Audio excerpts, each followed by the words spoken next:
everybody, welcome back to the farm. This is Cabin Creek Homestead. I'm Christine. I'm Scott. And this is our chicken coop that is inside our barn. Emphasize crazy. Go for chicken. I stand by what I said. Let's go. For reasons I've suddenly forgotten. Take my advice, I don't know what I'm talking about. We are also adding a skirt. We just did a major renovation and an expansion on this coop. We added about, how many square feet? We added 120 square foot to the existing coop, which makes it now able to hold about 80 chickens. No ideas, no fancy ideas. Just because it holds 80 chickens doesn't mean you can put 80 chickens in there. I'm gonna need a bigger incubator. So let us walk you through a little bit of the things that we've changed about our chicken coop, because even though this coop, you keep backing away from me and I'm trying to like lean into you. Like I saw you leaning. I thought you were pushing me away. No, I'm leaning because we're cute. Okay. 30 square feet. I like how we did in the first time. Okay, so let's talk about some of the changes that we made to the coop. You are flying with that language. Let's talk about a few of the changes that we've made to this coop. The bottom half of the coop was covered in chicken wire, and this was built really well. It was already here when we got here, which is so nice because we could instantly add chickens to our farm. That was such a big benefit. But over time, chicken wire can get stretched. A lot of raccoons can stretch them because they're so dexterous. And of course, a snake or a weasel, some kind of ferret, could fit through these holes. And so it was just time. Some of it had been damaged and then repaired, and not repaired well. Sometimes when you're in a hurry, what works is not necessarily what looks good. And so we've got summer camp coming up, and we host some things out here. We have birthday parties, and eventually I'd love to host schools to have field trips out here. And so I want it to look professional, but I also need it to be safe and functional, all the things. And so it was time for the overhaul. So we removed from the bottom half of the entire coop all of the chicken wire, and we replaced it with 1/4-inch hardware cloth. Hardware cloth is meant to keep predators out, and chicken wire is meant to keep chickens in. And so because hardware cloth is so bendy, it's just not ideal for predator protection. Wait, because chicken wire is so bendy. Chicken wire. Sorry. That's what I meant. I didn't want you to, because you said because hardware cloth is so bendy, it's not ideal for chicken protection. I stand by what I said. Take my advice. I don't know what I'm talking about. We added hardware cloth everywhere from 4 foot down. Yeah, from here down, we added the hardware cloth. This is not finished yet. We're going to make it look like that side, and we'll show you all this in a minute. The top, we kept chicken wire. The bottom, we made into hardware cloth, because this is where all the predators are going to try to get to. And then we expanded it, the coop, right? Yes. So previously, this part of the coop over here was, I think it was a storage place, and it was closed in on that one side. Previously, this whole section right here, this was covered in chicken wire, and this was maybe designed to be used for storage. But what I saw over here was the potential for an expansion, because really all we'd have to do, as long as we're removing chicken wire, is got everything out of here, clean it out. We had pigs here over winter. It was a mess. We had to add in the framing over here. We added chicken wire to the top because that's going to keep out any flying predators or climbing predators that can then go down. We are also adding a skirt to the bottom that is going from the bottom beam. It's going downward and reaching out, and it is stapled in with landscape staples. That way, any kind of a digging predator, we're talking mainly our foxes is what I'm worried about. Possums will also dig, but I'm really worried about the foxes and the weasels trying to go under. And so they do not realize that they can't dig from here, and that they would have to go all the way back here and start digging. So the skirt is ideal to keep out any digger, because even if they're really, really strong, they can't get through hardware cloth. So awesome. We're almost done. So we just have to add a little bit more hardware cloth right here, right here. Just want to hang a cute little sign. We are also going to be adding in sand into this coop. Previously we had. now, what kind of sand is this, Christine? This is construction sand. Construction sand is going to be different than play sand, for reasons I've suddenly forgotten. Our neighbor helped us pick up some masonry sand. This sand is not dusty at all. So if you're adding sand to your chicken coop, make sure that you're choosing something that does not harbor a lot of dust. And masonry sand is good for that. Some people call it construction sand. River sand is also one of the ones that's recommended. Before we did sand, we had pine shavings in here, and I love pine shavings. I think it breaks down into compost extremely well. As crazy as I am about my chickens, I am equally as crazy about my gardens. And so if I can get anything from my chickens, dual purpose, I want their eggs and I want their poop because it's high in nitrogen. Emphasize crazy. I am who I am. I'm not going to apologize. But we're also going to be adding in some pine pellets because these do absorb moisture. It's kind of an experiment. Now, last year, I made this sifting shovel. I just bought a regular shovel. It's basically like a giant kitty litter scoop so that I could sift out the sand downstairs where we added a ton of sand for our horses because it was super wet and mucky down there. And now we are going to add sand up here. I don't think that we got enough, but we'll be adding to it as we can afford it because it was really expensive. But this enables me to clean out a portion or just a little bit of the coop at a time, remove the poop without removing the bedding. Having to remove the bedding of a coop that's over 300 square feet is going to get laborious, and it's also going to get expensive. As much as I love paint shavings in my compost along with the manure, because your greens and browns got to have them together, it's just not affordable when we have moved to this size of a coop. So you keep doing the hardwood cloth and I'll start adding sand in. You want to do it like that? Let's go.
All right, so we're still working on the coop renovation. As you can see, this is now pretty much done. We've attached these 2x4s all the way across, kind of extensions here, and we've done one here and there and there. So we've done 4 across, the same to match the existing coop, if you can see that. And then we took this old chicken wire that was here and on the bottom down there, and we attached it up here so it looks the same as that. And if you notice, we took these little 4-inch twist ties and we just attached it here all the way around so it actually holds it together where it overlaps, and it looks really, it looks like a chicken coop. Like I said, it kind of matches the rest of it.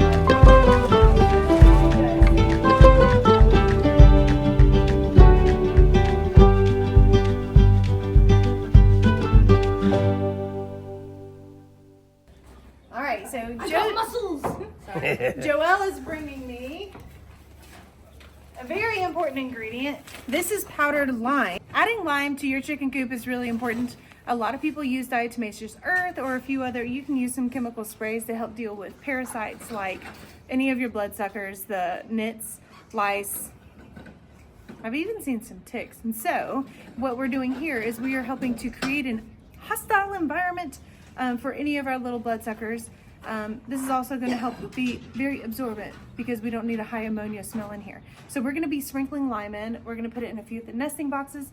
We do have silkies. Silkies are tend to go a little bit broody, and I'm looking forward to that because more chickens for me if they can hatch their own eggs.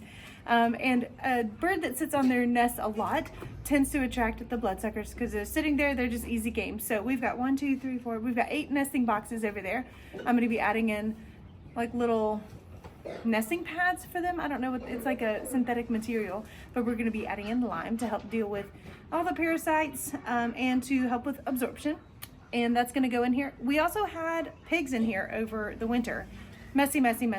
It has dried out. We've removed as much as we can of their excrement and their pee, but this will help absorb anything else that is not in here that's good for the chickens. We did go through here with the leaf blower as well as a spray disinfectant. That's really hard to get to absorb into wood and dirt though. So, oh my gosh, this is heavy. I regret holding this 50-pound bag.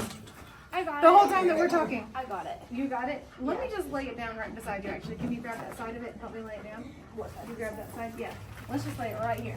Now, if you'll notice, we have strategically placed the pine pellets under all of these 2x4s. Here's the pine pellets right here. This is what they look like close up. As they get wet, they expand as they're holding moisture, but it makes the most sense to put these pine pellets right here because anywhere there is a 2x4, naturally the chickens are going to roost in these areas. So we've got this huge roosting area over here. We've also got this area all the way over here. And then this is an additional roosting bar. Of course, we can add roosting bars going this way and that way. I'm gonna see how much space we have. We only have, what, 16 hens that are almost fully grown now. So we don't need this much space. But the pine pellets are directly under here because where they roost is gonna be mostly where I'm gonna be cleaning up. And so this is gonna be absorbing all that lovely chicken poop. And then this is gonna be the area I sift the most. I'm gonna try it out. I will report back and let you know if this makes more sense or if we're never gonna do pine pellets again. So it's kind of an experiment. I wanted to try both. We're almost done putting the sand in. We're at the finish line. We're almost done. This feels so good to be almost there. Thank you, Judd. Why are staple guns so bad? I haven't met a staple gun that I would recommend. So.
Well, the chicks are in the big coop. I'll step here to give you a big vantage point. They have plenty of room in there, and it feels so good to get this project finished. I did notice some roosterish behavior, so we'll have to make some decisions here soon what we're gonna do with the excess of roosters.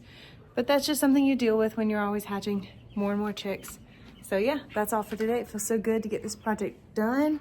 There are some happy birds in there, so much room for activities. And we'll see you in the next video. Scott and I are about to go start on another building project. So I hope you'll stick around for the video that comes after this one. Thanks for joining in with all the fun that we have here. We'll see you guys in the next video. Bye.